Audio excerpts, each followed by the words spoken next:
રાજકોટ જિલ્લાના ઉપલેટામાં રોડ રસ્તાની હાલત અતિ બિસ્માર. ઉપલેટા શહેરમાં ભૂગર્ભ અને નવા રોડની કામગીરીને લઈને ઠેર ઠેર ખાડાઓનું સામ્રાજ્ય.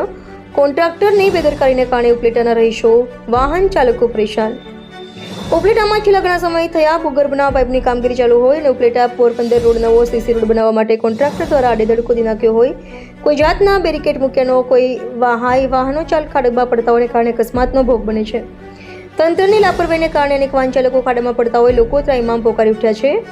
ઉપલેટા રહેવાસીઓ નગરપાલિકા પ્રમુખને ફોન કરે તો ફોન ઉપર કોઈ જવાબ આપતા ન હોય અને આપણા બધાની જવાબદારી હોય તેવું કહી હાથ ખંખેરી નાખે છે. ઉપલેટા પોરબંદર રોડ કોન્ટ્રાક્ટર દ્વારા આડેધડ ખોદી નાખ્યો હોય, કોઈ પણ પ્રકારના બેરિકેડ મૂક્યા ન હોય, વાહન ચાલકો ખાડામાં ખાબકે છે અને વાહનોને નુકસાન થાય છે. ત્યારે રહેવાસીઓને એકવાર યોગ્ય ડાયવર્ઝન આપવાની માંગ કરી રહ્યા હોય છતાં તંત્ર દ્વારા કોઈ જ પ્રકારનું ડાયવર્ઝન આપેલ ના હોય, વાહન ચાલકો પરેશાન થયા છે.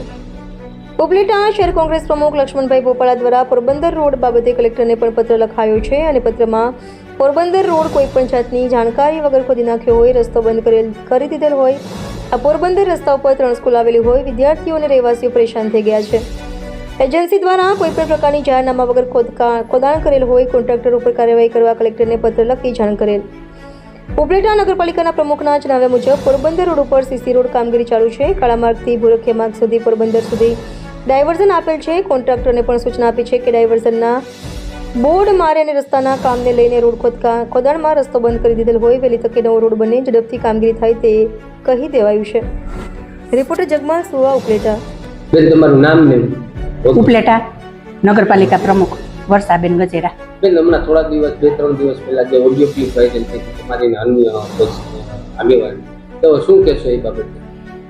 એમાં તો ભાઈ પોરબંદર રોડે છે ને સીસી રોડનું કામગીરી ચાલુ છે અત્યારે, અને ત્યાં આપણે કારા નાલાથી મુરખડા માર્ગ અને ત્યાંથી યાદવ ડેરી છે ત્યાંથી પોરબંદર રોડ સુધી ડાયવર્ઝન આપણે આપેલું જ છે. આ બાબતની રજૂઆત તમને કરવામાં આવી હતી અને તમે કોન્ટ્રાક્ટરને ડાયવર્ઝન માટે શું આદેશો આપ્યા? આ સ્થાનિકો હેરાન ન થાય અને તે ધ્યાનમાં લઈ અને અમે જેટલું વહેલું કામગીરી થાય એ પૂર્ણ કરાવશું. અને અમારી ખાસ સૂચના જ હોય કે ભાઈ આપણે કોઈ પબ્લિક હેરાન ન થાય તો વહેલામાં વહેલું જે કામગીરી પૂર્ણ થાય એ અમે પૂરી કરવા કોન્ટ્રાક્ટરને અમે સૂચના ખાસ આપેલી છે. અને અમે ત્યાં ધૂળના પારા પણ કરેલા છે કે કોઈ ને ધ્યાન ન હોય તો ધૂળનો પારો દેખે તો ત્યાંથી વળી જાય અને ડાયવર્ઝનના અમે ત્યાં બોર્ડે મારેલો જ છે. બેન, રોડ તોડી નાખીએ ને કોન્ટ્રાક્ટર દ્વારા બેરિકેડ મારવામાં નથી આવ્યા, તે બાબતમાં કોઈ આદેશ? કોન્ટ્રાક્ટરને અમે રોડ ચાલુ કર્યો ત્યારે અમારે વાત થઈ ગઈ હતી અને ત્યાં મારેલું જ છે, પહેલેથી જ મારેલું જ છે. ભાઈ, મારું નામ નારાયણભાઈ વસરા, ઉપલેટા રહેવાસી.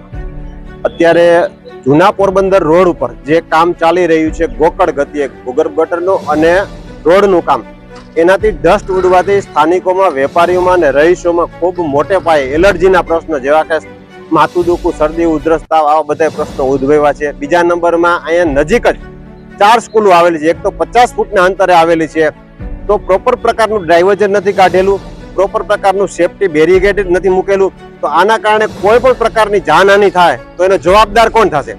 તો 2-3 દિવસ પહેલા એક ઓડિયો ક્લિપ વાયરલ થઈ હતી પ્રમુખની. સ્થાનિકે પ્રશ્ન પૂછતા તો પ્રમુખે એવો વાહિયાત અને જવાબદારી વગરનો જવાબ આપ્યો કે આમાં બધા જની જવાબદારી કહેવાય.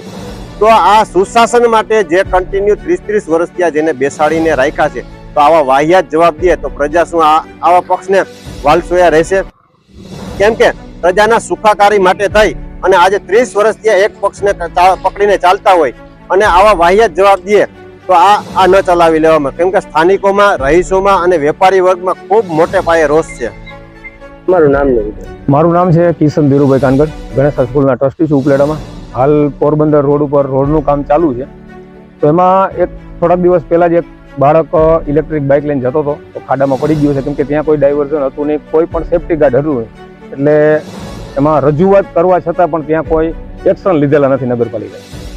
હવે શું માંગ છે તમારી? અને હાલ થોડા દિવસ પહેલા ઓડિયો વાયરલ છે તો પ્રમુખ શું કહે? હાલ માંગ અમારી એવી છે, કાં તો પ્રમુખ અમને જણાવી દઈએ કે અમારાથી થાય એમ નથી સેફટી વાઇઝ પબ્લિકનું, અને એણે અમને કોલમાં એવું કીધેલું હતું કે આમાં અમે જવાબદાર નથી, તમે પણ જવાબદાર છો. તો અમને કઈ રીતના ખબર હોય કે આજે શું બનવાનું છે ઉપલેટામાં?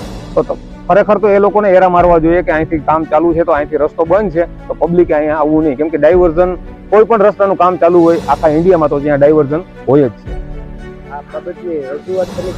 અમે રજૂઆત 4 થી 5 વાર કરેલી છે. નગરપાલિકાના પ્રમુખ, એના સભ્યો અને ચીફ ઓફિસર સાહેબને રૂબરૂ કહેવા ગયા હતા કે આ વસ્તુ અહીંયા પ્રોબ્લેમ છે તો તમે ધ્યાન રાખો, તો પણ કોઈ તંત્ર જવાબ દેતું નથી. મને એવું લાગે છે કે કદાચ એ કોઈ પણ ઘટના ઘટે એની રાહ જોઈને બેઠા હોય એવું લાગે.